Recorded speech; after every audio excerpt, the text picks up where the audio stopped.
In the fall, Sandy Springs launched telehealth services through its partnership with RightSite Health Physicians. The final phase of this rollout includes hiring a community paramedic to reduce high-volume users through the investigation of and coordination with 911 and community partners. Meet Paul Long, the Sandy Springs Fire Department's newest team member who holds the position. As a community paramedic, Paul's job includes working to address chronic patient issues, conducting home visits to reduce 911 activations, encouraging and facilitating use of healthcare services more appropriate to the needs of the patients than the hospital emergency. We do talk a lot about overutilization of 911. Hello, 911? But at the same time, it's really important that people understand we're not trying to get people to stop calling 911, but we're trying to get them the resources so that they feel comfortable enough in their everyday life to not need it. Paul elaborates on how this position works alongside the program. Being able to work with our partners at RightSite to put people on a tablet, on a phone, right with a doctor. We've learned from COVID that everything can really be done remotely. Our SSFD strives to support the community with these updated resources in a time of need.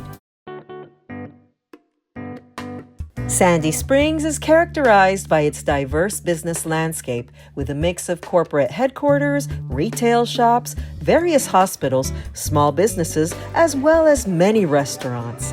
We visit one of these within the vibrant dining scene in Sandy Springs. The Brooklyn Café is a local neighborhood favorite with visiting newcomers and a faithful clientele base. This restaurant opened at the same time the city of Sandy Springs was incorporated, and for its owners, the key to this business is directly related to the tight-knit community around it. The foundation of it was the people that we entertain, and it's meant to be like people are coming in our house, knock on the door, we open the door for them, hey, come on in, we've got all these things for you. It's overwhelming still, the support we get from the community.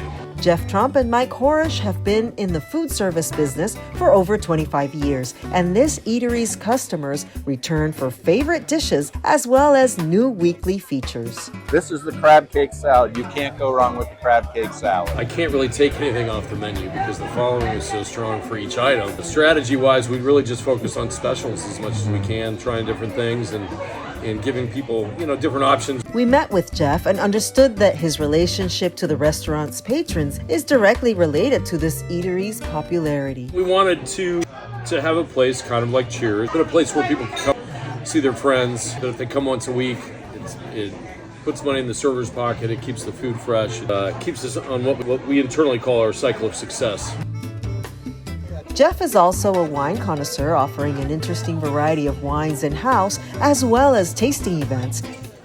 When we really started getting people's attention, they said, some of these wines we can't even get, let alone your pricing strategy is obviously different, Then we also have a retail wine license, which the city of Sandy Springs granted us, which was a huge small business success story. The friendly ambiance creates a common experience shared by customers and the staff. It's a community. It doesn't feel like work. It just feels like I'm just coming to hang out with my friends and pouring drinks for them. When in the neighborhood looking for a contemporary eatery, drop by. You won't regret your experience at the Brooklyn Café. Stay tuned as we highlight different businesses in our city coming up in the new year.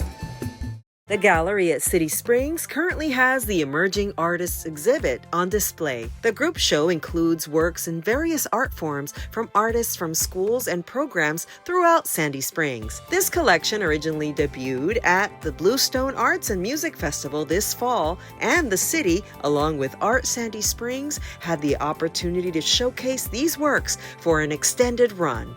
I got to meet one of the youngest artists of this exhibit, Lisa Goringstein, a talented 7-year-old enrolled at the Mount Vernon School. This is a wild turkey that I drew. Her piece, Atlantis, is a 3-dimensional painting in watercolor envisioned from a childhood story.